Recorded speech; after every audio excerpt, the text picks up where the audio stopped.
Hello and welcome. In this video you will learn about Liquid, some of the resources, cheat sheet and how it is going to work with Shopify themes. So let's start. If I come to the documentation of Liquid, this is by Shopify. They say it is an open source templating language by Shopify. So let's try a real example of it. If I come to my theme here, I will give you one sentence and it should define Liquid from my language. Basically, if you combine HTML and Liquid, it is going to create a Shopify theme for you. HTML will give a structure to your website, and Liquid will give you data from a Shopify store. That's all you need to know. So how it is going to work, I will give you some example here. Before I give you the example, I will show you a cheat sheet. It is going to help you a lot when you develop a Shopify theme. So this is also by Shopify. So you can come to shopify.com.au or whatever country you are /partner. Then you have Shopify cheat sheet, or just Google it. You will find out this one.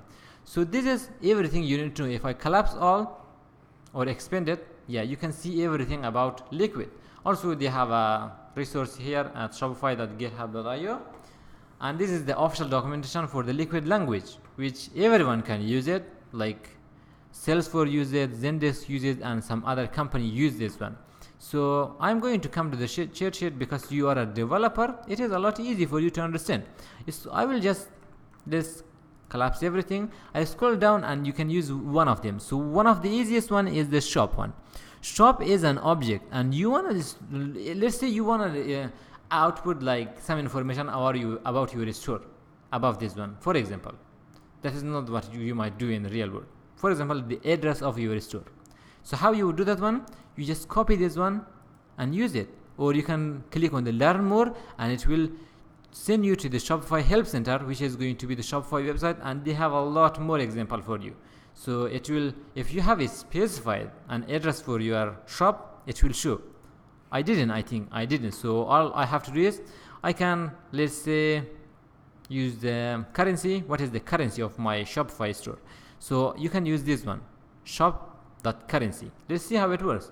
Again, I will come to the body here. So to see everything is working fine. And I will open H2 here this time. Here, what you can do is you can open two brackets here. These brackets are like you wanna output something. I will talk more about how this is going to work. As soon as you write this one, Shopify will find that, okay, this is a Liquid code. I should output the data. Which data? Shopify.currency. And it will compile it down for you and it will give you the currency. This code will run in the server. You will never see this bracket in the front end.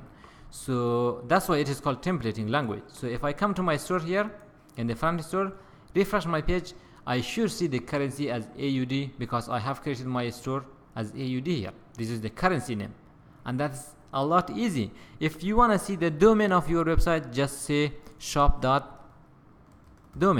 and it will show you what is the domain of your store. Okay, I didn't show because it didn't upload this one. I should refresh it. This is why I say sometimes it does slower than what you want. So this is the domain of my website. If you come to the cheat sheet, there are many more stuff you can do about Shopify name. You can see the permission domain, you can see the password page, and some of them are booleans, some of them like emails, enable payment types. This is going to show you all the payment types for you, the images, everything you need to know. The important part is it is so easy to use. For example, see how easy it is. Just shop.type, it will show you the type of your shop. Shop.local, it will show you the local. And everything you see here is a Liquid code here. If you are finding something that starts with a bracket, you will find out that is a Liquid code. For example, this one is a Liquid code. Content for header. It will show all the content required for header from Shopify. This is the Shopify domain. I will remove this one for now. I don't need this one. For example, if you want to see request.page type, it will output it here. You want to see it?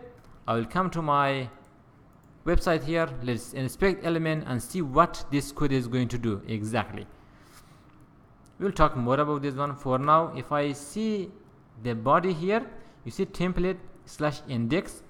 Here is the template, and we combine template with whatever page we are. For now, we are in the home page. It shows as index. But if I come to, let's say, the catalog, which is going to be a collection page, now it should change. Template/collection. I am on the collection page. These are the stuff you have to know. It is too easy to combine it with HTML. This is all you have to do. If I scroll down, you have route.search, which is showing the search URL. So easy, and it will grab like wherever is the search page, it will show you. They have like conditions, which we talk about in the future. Like if you have done JavaScript, you know these are the if condition. Easy, if and if, and you can include a section. If you have used PHP, this is similar to that. So these are the basic stuff, like everyone will understand. Whatever start with, let's say the basic rule is here. If you see two brackets, it means it is going to output something. But if you are seeing a percentage sign here, you will see that is a statement. This is not going to output something. That might be a condition, that might be, let's say, a switch statement, that might be a section statement, that might be an included statement. So statements are like functions. They are not going to output something, but they will do something. So that's the basic rule of knowing about Liquid. It is easy. As you do, it is going to be a lot more easy. All you have to do is find out the cheat sheet, find out whatever you want to display, and it will show you that whatever you want. For example, if you come to the blog, I'm not going to go to other example. If you say blog.articles, it is going to give you an object that contains all the blogs you have in Shopify. That much easy. Just loop through them and display them. That's all you have to do. It is not a programming language.